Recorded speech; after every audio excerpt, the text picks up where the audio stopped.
से लेह से बड़ी खबर आ रही है। सोशल एक्टिविस्ट सोनम वांगचुक को गिरफ्तार कर लिया गया है। लेह पुलिस ने सोनम वांगचुक को गिरफ्तार किया है।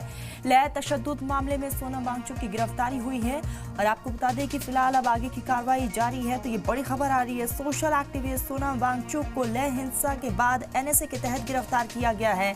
24 सितंबर को झड़प में 4 लोगों की मौत हुई थी, 90 से ज्यादा जख्मी हुए थे और ऐसे में आरोप है कि वांगचुक के भड़काऊ भाषण के बाद ही वहां पर हालात खराब हुए हैं। इंतजामिया की तरफ से कई बड़े एक्शन लिए गए। हालांकि वहां पर लोगों को काबू करने की तमाम कोशिशें की गई और इसी बीच जो है कई जगहों पर आगजनी की खबरें भी सामने आई। तो लेह लद्दाख में जिस तरीके से फिलहाल हालात बने हुए हैं, इसको काबू करना एक बहुत बड़ी चुनौती इंतजामिया के लिए भी। और इसी बीच बड़ी खबर है जहां पर सोशल एक्टिविस्ट सोनम वांगचुक को गिरफ्तार कर लिया गया है। एनएसए के तहत ये गिरफ्तारी हुई है। आपको बताते चले कि 24 सितंबर की झड़प में 4 लोगों की मौत हुई थी, 90 से ज्यादा जख्मी हुए थे।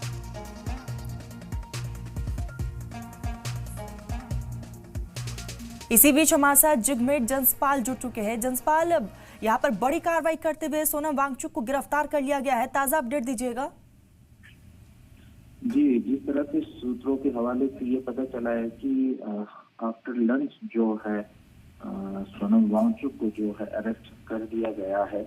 मगर हालांकि जो अभी जो पुष्टि जो है आखिरी तौर से जो अभी सामने नहीं आई है कि किस तरह से अभी जो स्टेटमेंट जो है सामने, यही पता चला कि सूत्रों से कि लंच के बाद जो है सोनम वांगचुक को जो है वो अरेस्ट कर दिया गया है, क्योंकि कहीं ब्लेम उन पे लग रहे थे कि जिस तरह से वो जो है हम स्ट्राइक को जिस तरह से लीड कर रहे थे, उसके बाद जो जिस तरह से प्रदर्शनकर्मी द्वारा जो प्रोटेस्ट किया गया, उसके बाद ही जो ये इख्तिलाफ जो है वो जी।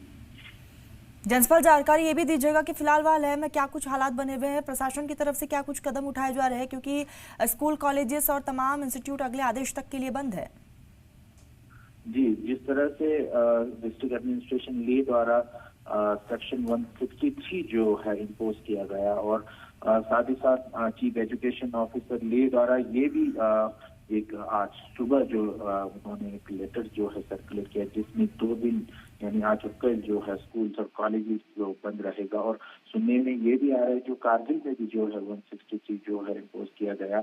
हालांकि अभी मैं बताता चलूं, शॉप्स अभी पूरे बिल्कुल ही बंद हैं, गाड़ियां जो है कम चल रही है। रोजमर्रा की जो एसेंशियल जो गाड़ियां या एसेंशियल जो लोग हैं, जैसे कि क्लिनिक या मेडिकल स्टोर्स है, वही जो ज्यादातर जो है वही चल रही है। जी ठीक, तमाम जानकारी के लिए बहुत शुक्रिया आपका। तो आपको बता दें कि फिलहाल लेह में जो हालात बने हुए हैं, इंतजामिया के लिए एक बहुत बड़ी चुनौती है वहां पर मामले को शांत करवाना और इस बीच जो अब तक कई लोगों की गिरफ्तारियां भी हुई है।